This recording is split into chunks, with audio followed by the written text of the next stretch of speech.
Idan dai kana amfani da Android phone, wannan bidiyon naka ne. Wannan bidiyon zan nuna ma yadda zaka ƙara waya ma volume ɗin wayanka ne, ƙaran wayanka zai ƙara ninkin yanda kake amfani da shi. Idan kana amfani da shi da kana tunanin ƙaran wayanka yayi kaɗan, yanzu zan nuna ma yadda zaka ƙara zai ninku akan yanda kake amfani da shi. Ba sai ka kai wajen gyara ko wani abu ba.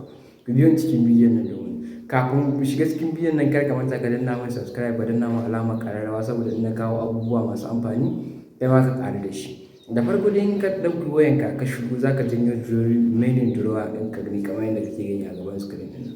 Zaka danna kan settings ne, in ka shigo cikin settings sai ka duba sound and vibration sai ka danna kamar haka. In ka shigo nan sai ka je kan volume gashi nan sai ka danna kan volume. In ka danna kan volume sai ka zo nan inda aka sa 3 dot ɗin nan. In ka danna 3 dot ɗin nan sai ka zo zaka ga gashi nan ya nuno ma inda zaka ƙara sai ka danna wannan gurin ka danna on. In ka on ɗin nan gurin gashi nan ya nuno ma zaka iya ƙara murya, zaka iya rage murya iya yanda kake so. Zaka iya ƙarawa wajen nan zai ninku yanda kake so.